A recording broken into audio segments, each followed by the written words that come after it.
नमस्कार।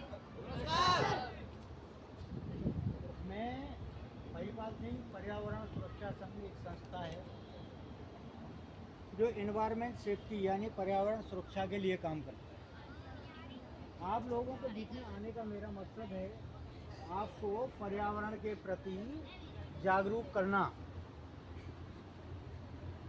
ये जागरूक करने की ज़रूरत क्यों है कि जिस तरीके से पॉल्यूशन बढ़ रहा है और पॉल्यूशन के साथ साथ जो बीमारी बढ़ रही हैं उसकी वजह से हमारे जीवन की समस्याएं बहुत ज़्यादा बढ़ रही हैं, है या नहीं है? Yes sir. तो उससे कैसे जो है निजात पा सकते हैं, कैसे उसे कंट्रोल कर सकते हैं, कौन सा पॉल्यूशन कहाँ से जो है जनरेट होता है, कहाँ से जो है उत्पन्न होता है और कौन सा पॉल्यूशन है, उससे क्या बीमारी होती है, उसे कैसे रोकथाम किया जा सकता है, समझे? इस बारे में बात करेंगे। आज हमारे देश का पॉल्यूशन की वजह से इतना बुरा हाल है कि देश में 14 लाख मरीज कैंसर के हैं, जो कि तीसरे नंबर पे है। चारों तरफ से चौथे मतलब तीसरे नंबर पे हमारे भारत का नंबर है किसमें? कैंसर के मरीजों में। और जो हॉस्पिटल हैं कैंसर के, जो हमारी सरकार ने जो है बना के दिए हैं, जो गवर्नमेंट हॉस्पिटल हैं, वो सबसे ज़्यादा है, यानी नंबर 1 पे आता है हमारा देश। लेकिन उसके बावजूद भी 14 लाख तक वो हैं जो रजिस्टर्ड हैं, जो आंकड़े बता रहे हैं। वो कैसे हैं? इनसे जो कि अंधेरे में हैं, जिन्हें पता ही नहीं कि तुझे कैंसर है और चल दिए, वो अलग है। जो हॉस्पिटलाइज हुए ये उनकी गलती 14 लाख की है। और कैंसर की हालत ये है कि कैंसर होने का मतलब है कि 90% डेथ रेट है इसका। 90% लोग चल देते हैं, 10% ही बचते हैं। वो भी वो लोग हैं जिन्हें फर्स्ट स्टेज में पता चल जाता है।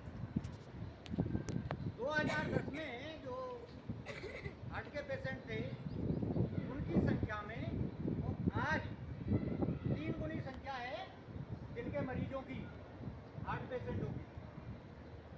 डायबिटीज के पेशेंट जो पहले थे अब से 17 और 18 में, उनकी तुलना में आज जो है जस्ट 3 गुना है। कैसे? 40 साल से ऊपर का, तो 40 साल और उससे ज़्यादा उम्र के जो लोग हैं उनमें हर तीसरा आदमी शुगर का मरीज है। हेपेटाइटिस, काला पीलिया, जिसका हम सुनते नहीं थे, अब से 5-6 साल में उसका इतना प्रकोप बढ़ा है कि हर गांव में से 2-4 लोगों को ये हर साल हो रहा है। तो मुश्किल से उनमें 1-2 बंदा ही बचता है, बाकी सब निकल लेते हैं।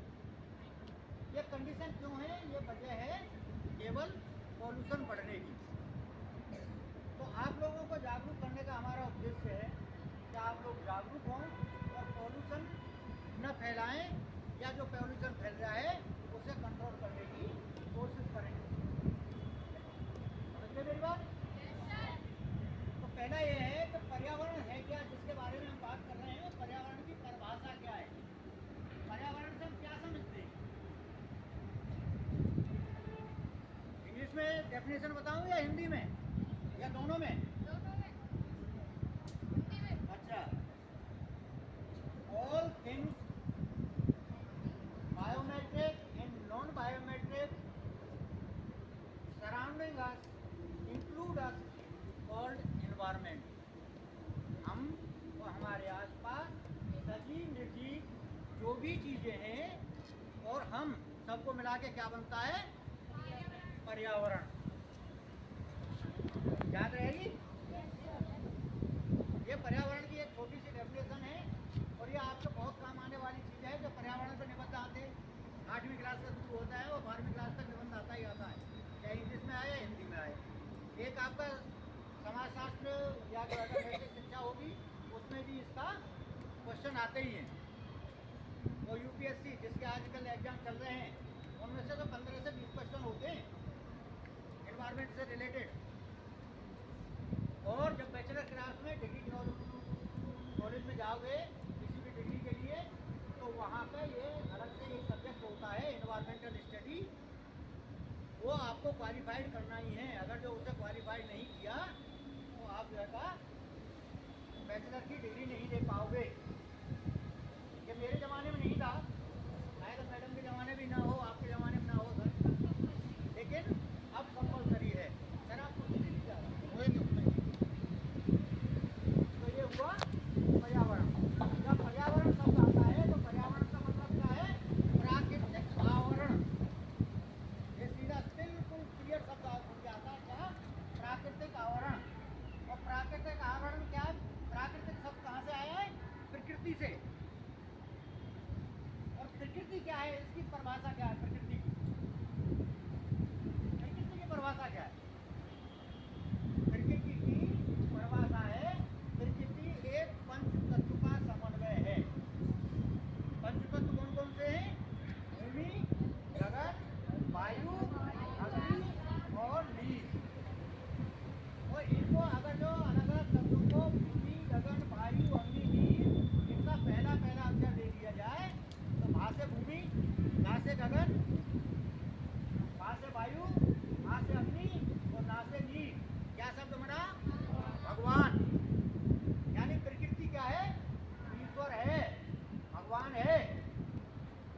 कहीं दूसरी जगह भगवान ढूंढने की जरूरत नहीं है, ये प्रकृति ही ईश्वर है। हमारे शरीर की जो संरचना हुई है, हमारी जो उत्पत्ति हुई है, किससे हुई है? प्रकृति से। हमारे जो शरीर में पंच तत्व का समन्वय है, उसी से हमारा ये शरीर बना है। तो उत्पत्ति कहाँ से हुई? प्रकृति से। हमें खाने के लिए अन्न कहाँ से मिलता है? प्रकृति से। पीने के लिए पानी कहाँ से मिलता है? पहनने के लिए कपड़ा कहाँ से मिलता है? सांस लेने के लिए हवा कहाँ से मिल रही है? और जितने भर भी ये बिल्डिंग वगैरह रॉ मटेरियल इनके जो कहाँ से मिले? इसे जितने भर भी संसाधन हैं उनका रॉ मटेरियल कहाँ से मिला? प्रकृति से। जब हर चीज प्रकृति से मिल रही है, हमारा पालन पोषण कौन कर रही है? प्रकृति। और जब भ्रष्ट होंगे तो कहाँ मिल जाएंगे? प्रकृति में। तो जो सब कुछ करने वाला है वही तो भगवान है नहीं है? तो प्रकृति ही भगवान है। ये प्रत्यक्ष तो